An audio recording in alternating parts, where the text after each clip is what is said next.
In this video, I am going to explain the need for the starter in DC motor. The armature current of the motor is given by armature current IA equal to V minus EB divided by RA. Thus, IA depends upon EB and RA when V is kept constant. When the motor is first switched on, the armature is stationary, so the back EMF EB equal to 0. So EB is not generated and EB equal to 0. So what is the initial starting armature current? V minus EB or V divided by RA because EB equal to 0. Since the armature resistance of the motor is very small, therefore the starting armature current would be very large. For example, if the motor with armature resistance 0.2 and voltage 220, so that what is the equation for IA? IA equal to V by RA, V is equal to 220 and RA equal to 0.2. So 2 into 10, 2200 by 2, so 1100 ampere. So 1100 ampere, that is very much high value of armature current. So this current would damage the brushes, commutator and winding. Also it may damage supply installation.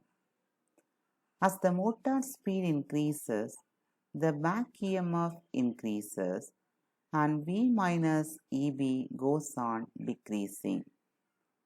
What is the relation between back EMF and speed? What is the equation for EB? EB is pi Zn divided by 60 into P by A.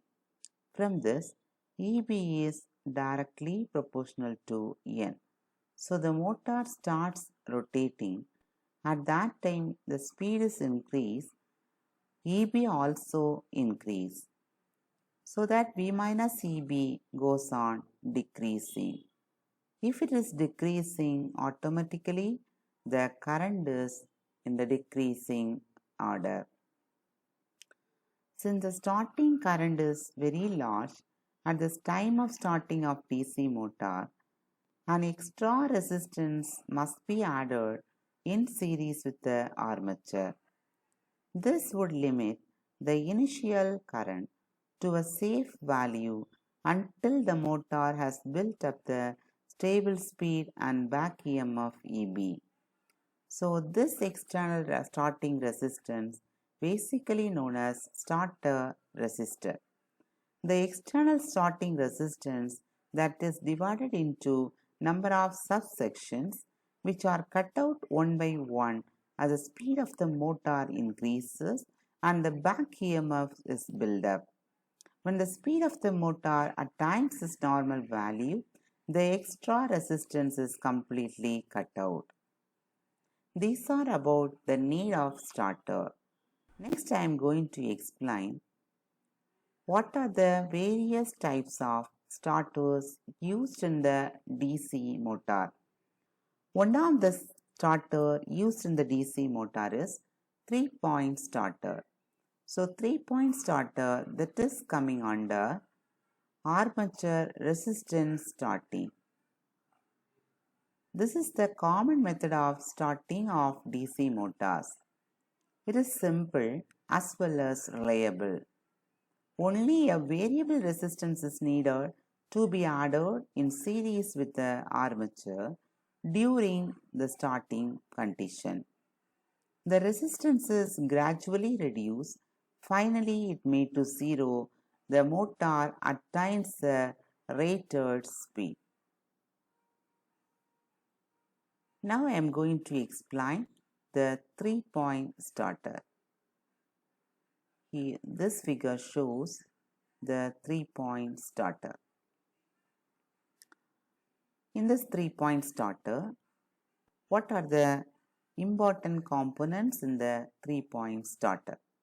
So the first one is L, F and A. What is L? L is the line terminal, F is the field terminal and A is the armature terminal. The L is the line terminal that is connected to the line of the DC supply, and F is the field terminal that is connected to the field of the motor. A is the armature terminal that is connected to the armature of the motor. And next, variable resistance. Here see, this is the starting resistance that can be divided into number of subsection. This is stud number 1, stud number 2, stud number 3, stud number 4, 5 and 6. The starting of the handle is off position, ending of the handle is on position. And next I am going to explain the protective devices used here. So two different types of protective devices. One is NVR, no voltage release coil, and second one is overcurrent or overload release coil. Okay, here the no voltage release coil, one of the end is connected to the armature starting, that is variable resistance starting point, and second is connected to the field terminal. In the similar manner, the overload release coil, one of the end is connected to the supply terminal and the second end is connected to the starter, second point of the starter handle, and remaining points that is connected to the starting resistance. Now I am going to explain working of 3-point starter. When the motor is at the rest position, the starter handle S is in the off position, and by the use of the spring kept the starter handle in the off position. Okay, next, when the motor is to be started, the handle is moved to stud number 1 first, and the field of shunt field and NVR get the supply. NVR is a no voltage coil and shunt field both are get the supply because the starter handle is connected here. The starter handle is directly connected to the power supply, so this NVR and the shunt field both gets the power supply. And then if it is connected, the starter handle is connected to this resistance, so the entire resistance, see the entire resistance is directly connected to the armature terminal.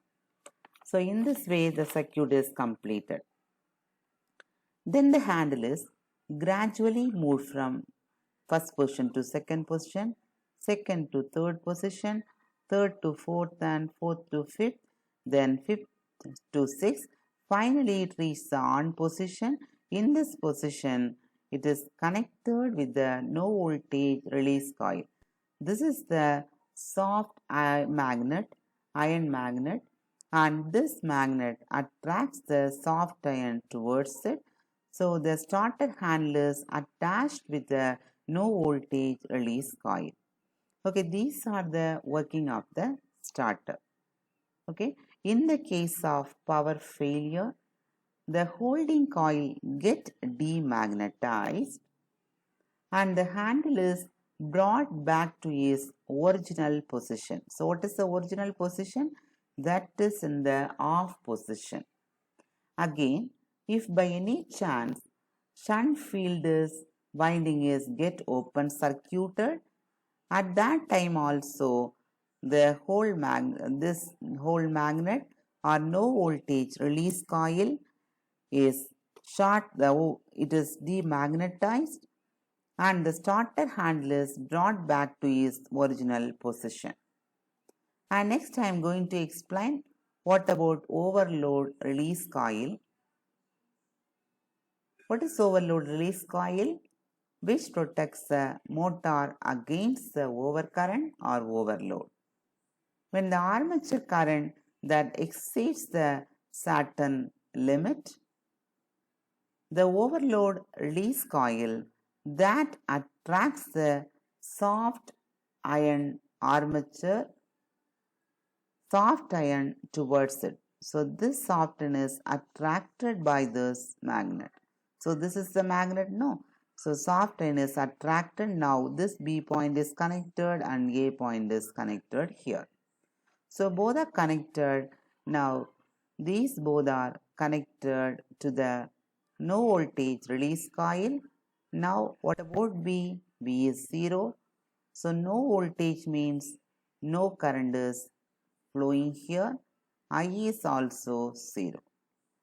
So this is again demagnetized and the starter handle is brought back to its original off position.